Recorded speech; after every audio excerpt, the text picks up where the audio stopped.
Olá, meninos! Vamos aqui mais uma vez, né, para uma segunda aula, utilizando essa nova metodologia, né, obrigatória para nós, já que temos que evitar aí esse contato social. Dando sequência ao vídeo anterior, hoje vamos falar sobre as proteínas, né, para o vídeo não ficar muito longo. Eu vou dividir o assunto relacionado às proteínas em 2 vídeos. Então, nesse vídeo, eu vou trabalhar a primeira parte, que é referente à primeira atividade.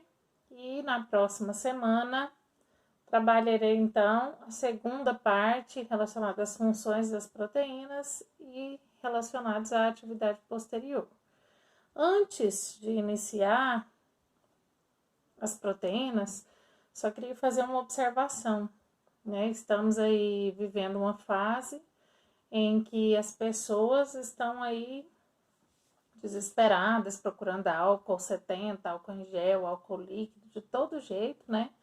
Para poder tomar as medidas preventivas contra o novo coronavírus. No entanto, a medida mais eficaz é ainda o sabão. Por que o sabão? No vídeo anterior, eu falei sobre os lipídios. O coronavírus é um vírus que tem um envelope viral, né? A camada externa, a camada mais externa do vírus é uma camada lipídica, ou seja, gordura, um tipo de gordura, né? E a gordura se dissolve basicamente no sabão. Não se dissolve em água, né? Mas se dissolve no sabão. Então, para vocês entenderem como funciona o sabão no vírus, eu tenho aqui uma mistura de água e óleo. Essa camada de óleo seria equivalente ao envelope viral do coronavírus. Se eu misturo detergente, água e óleo,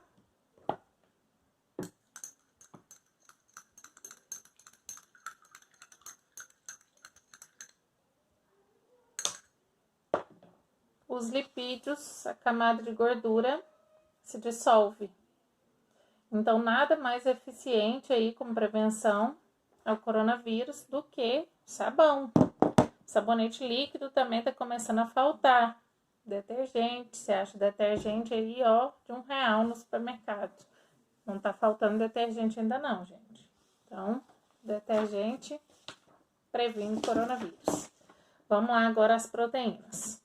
As proteínas são substâncias orgânicas, assim como os carboidratos e os lipídios, formadas por unidades menores, unidades estruturais, denominadas de aminoácidos. Assim como os carboidratos são formados por monossacarídeos, as proteínas são formadas por aminoácidos. Cada aminoácido é quimicamente formado por um grupo chamado de amina, um grupo ácido chamado de carboxila, um carbono ligado a um hidrogênio e a um radical que é variável. Essa é a parte que varia de um aminoácido para outro. Existem ao todo um total de 20 aminoácidos. De um aminoácido para outro, o que vai mudar? Esse radical, que pode ser apenas um hidrogênio, como pode ser uma longa cadeia carbônica. Desse total de 20 aminoácidos que existem, todos eles são produzidos pelos vegetais. Já os animais não conseguem produzir todos. O ser humano, por exemplo, consegue produzir 12 desses 20 aminoácidos. Esses 12 aminoácidos que o ser humano consegue produzir são então chamados de aminoácidos naturais. Já os outros 8 aminoácidos que o ser humano não consegue produzir, ele precisa ingerir na alimentação e eles são chamados de aminoácidos essenciais. Apesar dos vegetais produzirem todos os 20 aminoácidos, não é todo vegetal que eu ingeri que eu vou encontrar os 20 aminoácidos, né? Então, é necessário ingerir vegetais distintos para conseguir encontrar todos esses 8 aminoácidos essenciais. Para formar uma proteína, eu preciso que muitos aminoácidos se reúnam. A união entre um aminoácido e outro é chamada de ligação peptídica. A ligação peptídica, ela ocorre através de uma reação de síntese por desidratação. Essa reação de síntese, porque eu vou formar uma nova substância, formar uma proteína. Então, eu tenho aqui um aminoácido e aqui outro aminoácido. A ligação peptídica, que é a ligação química que une esses aminoácidos, vai sempre ocorrer entre o carbono do grupo carboxila de um aminoácido e o nitrogênio do grupo amina de outro aminoácido. Essa união entre esses dois elementos químicos vai sempre ocorrer com a perda de uma molécula de água. Daí o nome de reação de síntese por desidratação. Cada vez que esses aminoácidos se reúnem, a ligação peptídica ocorre. Então, eu tenho aqui um aminoácido, outro aminoácido. Houve saída de uma molécula de água e os dois aminoácidos se ligaram. Essa é a ligação peptídica. Como aqui eu tenho 2 aminoácidos, eu digo que eu tenho um dipeptídeo. Se eu tiver a união de 3 aminoácidos, eu vou ter um tripeptídeo. 4 aminoácidos ou mais, um polipeptídeo.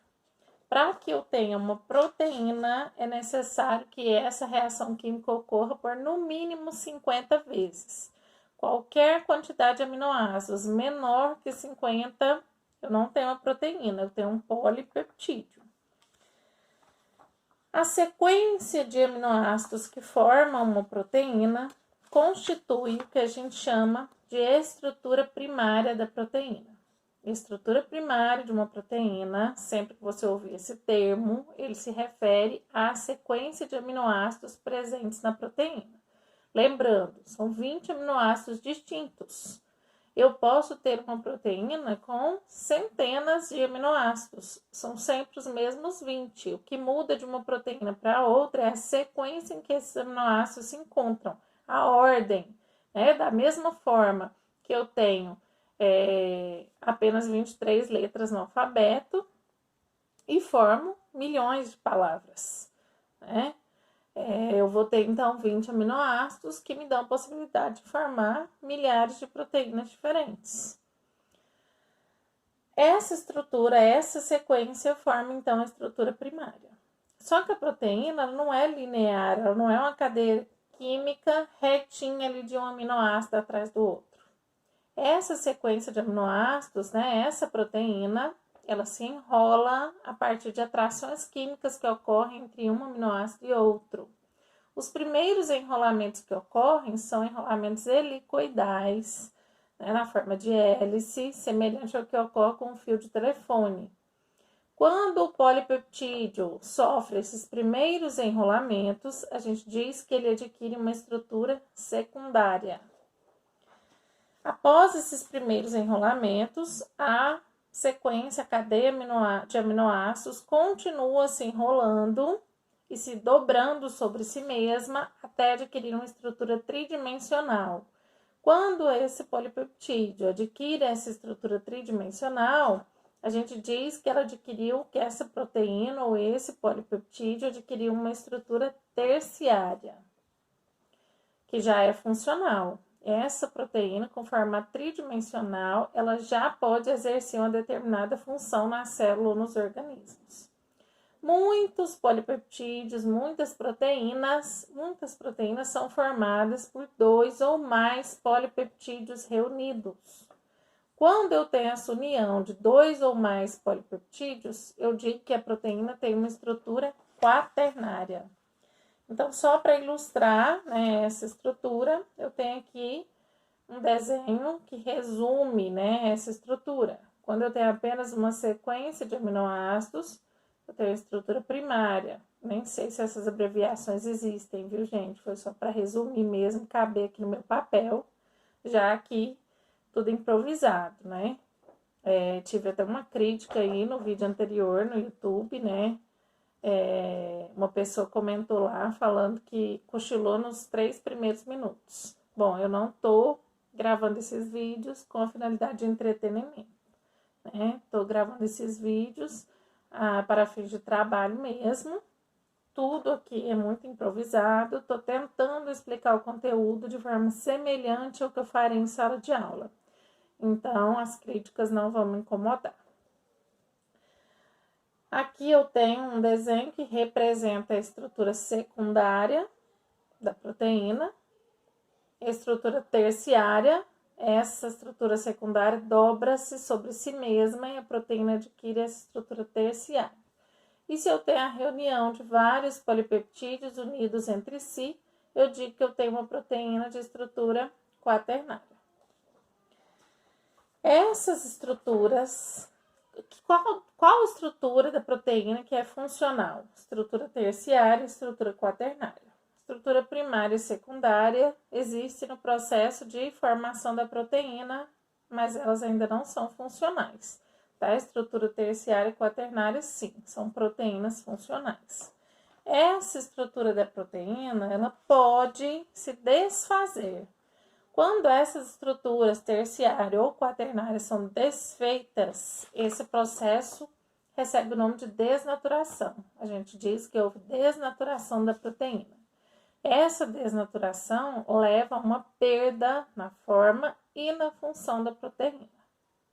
O que pode causar a desnaturação de uma proteína? Diversos fatores ambientais, como a temperatura, o pH, né, o grau de acidez do meio onde essa proteína está, a concentração de sais presentes no meio ou a presença de diversas substâncias químicas. Um exemplo de desnaturação da proteína é o que ocorre com a clara do ovo. Quando você pega lá o ovo cru, a clara do ovo é transparente, tem uma consistência viscosa e é transparente. Quando você cozinha ou frita esse ovo, a clara muda de aspecto completamente, né? Ela se torna branca e sólida. A clara do ovo é formada, é constituída pela proteína albumina e quando aquecida, essa proteína se desnatura, mudando a forma, perdendo sua função. Por isso, a clara adquire esse outro aspecto, branco e sólido. Vou encerrar por aqui esse vídeo. Próximo vídeo estarei falando das funções das proteínas, ok? Espero que de algum modo essas aulas estejam ajudando na resolução das atividades. Dúvidas, estou à disposição através do e-mail poli, com 2 L's e Y, .arantes@gmail.com. Tá? Quem quiser fazer perguntas através dos comentários do vídeo, também estarei acompanhando. Tá? Até mais. Cuidem-se, meninos.